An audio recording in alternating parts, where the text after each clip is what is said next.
Alors que les entreprises s'engagent de plus en plus à réduire leurs émissions de carbone, nous discutons avec l'un des plus grands noms du secteur aérien pour savoir comment rendre les aéroports réellement durables. Bienvenue dans cette édition spéciale de The Exchange depuis l'aéroport international Hamad de Doha. Il accueille plus de 30 millions de passagers chaque année, ce qui en fait l'un des plus fréquentés au monde. À l'instar de Zurich, Francfort et Schiphol en Europe, ces équipes travaillent d'arrache-pied pour consolider son statut de hub de transport aérien parmi les plus durables de la planète.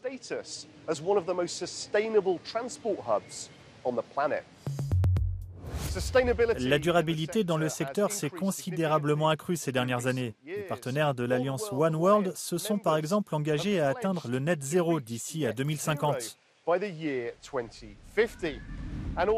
Et toute cette transition devrait s'accompagner d'un immense intérêt économique, puisqu'elle devrait permettre d'économiser la somme astronomique de 35 milliards de dollars.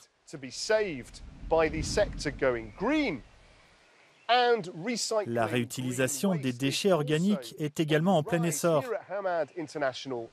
Ici, à l'aéroport Hamad, ils permettent de produire pas moins de 4000 tonnes de compost chaque année.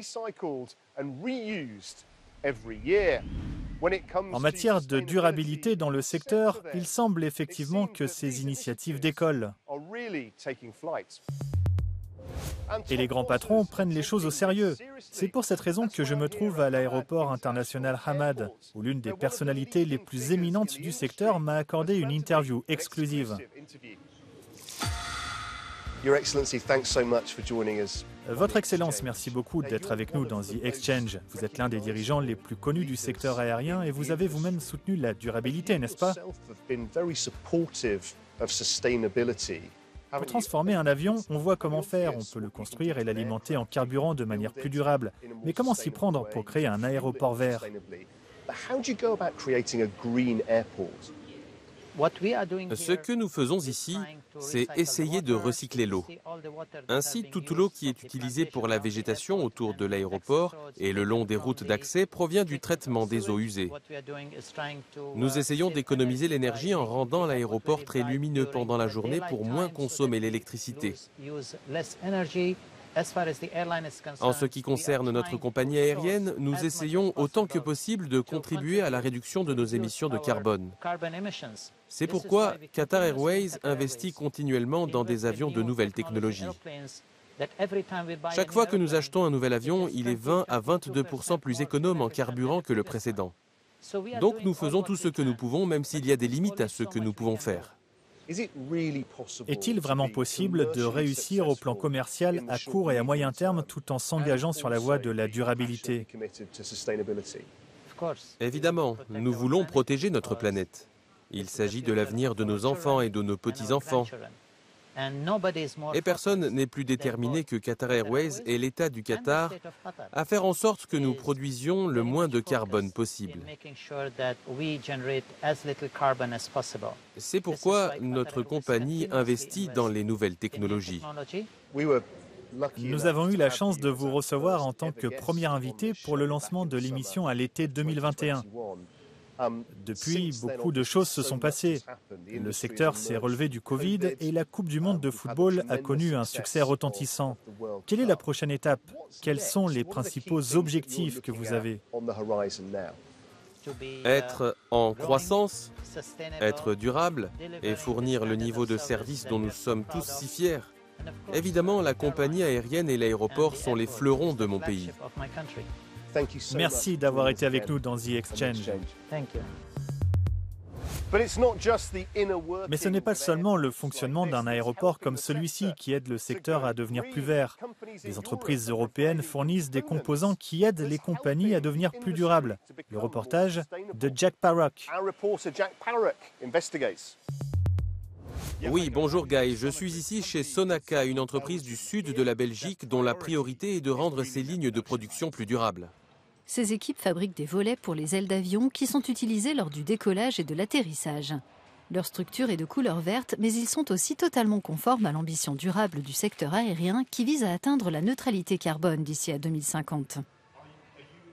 Nous le faisons d'abord parce que nous y croyons. Il est très important de rendre l'industrie aéronautique plus durable. C'est une question de survie. Sonaca produit ses volets pour plus d'1 millier de nouveaux appareils par an, ainsi que d'autres composants. Il s'agit d'un processus extrêmement technique comportant de nombreuses étapes. Pour l'entreprise, le développement durable commence par l'amélioration de la performance des avions. Les rendre plus légers, améliorer leur performance aérodynamique pour réduire la consommation de carburant des appareils. L'entreprise a remplacé d'anciens procédés pour éviter d'utiliser des produits chimiques nocifs. Elle développe aussi des systèmes alimentés par des batteries et des opérations plus respectueuses de l'environnement sur ses sites. Ces 10 dernières années, elle a investi plus de 30 millions d'euros dans des projets de développement durable. Par rapport à 2021, nous avons réduit nos émissions de CO2 de 15% en 2022. La réduction des émissions est un défi de taille, mais la course est bel et bien lancée. Qu'en pensent les experts? J'ai rencontré l'un des plus grands analystes du secteur du voyage en Europe pour connaître son point de vue sur l'état de l'industrie. Le transport aérien est dans l'une des meilleures configurations de son histoire. Il est sorti de la pandémie plus rentable, la demande est forte et les prix des billets d'avion sont au plus haut. Si vous êtes patron d'une compagnie aérienne, vous n'avez jamais été aussi bien loti. Le secteur lui-même a donc de nombreuses raisons d'être optimiste. Passons à présent à notre rubrique Business en 60 secondes. C'est parti! Le géant de la restauration rapide McDonald's s'apprête à publier ses résultats trimestriels. L'entreprise a enregistré de solides performances économiques au cours de l'année 2022 et ses actionnaires seront ravis si les résultats continuent sur cette lancée tout au long de cette année. Le mastodonte du streaming Netflix devrait lui aussi annoncer ses résultats trimestriels, et ce alors que la plateforme a indiqué prévoir de réduire ses dépenses de 300 millions de dollars au cours de l'année à venir car elle craint de perdre des abonnés. Les actionnaires sont en attente de bonnes nouvelles lors de la publication des résultats. Vodafone va tenir son assemblée générale annuelle. L'entreprise de télécommunications espère poursuivre sur sa lancée après avoir enregistré un important bénéfice au dernier trimestre. Avec de nouvelles innovations dans le secteur, les actionnaires voudront connaître les projets de l'entreprise pour l'avenir. Le secteur du transport aérien reste donc extrêmement compétitif, mais les goûts évoluent de manière radicale. La tendance est à voyager dans de plus en plus d'endroits à travers la planète, mais de le faire sans lui nuire. Et pour le secteur, cela veut dire qu'en matière de développement durable, le travail ne fait que commencer. C'est la fin de cette émission. Merci de votre attention. Rendez-vous sur euronews.com pour nos dernières informations business. Et à bientôt dans une nouvelle émission de The Exchange.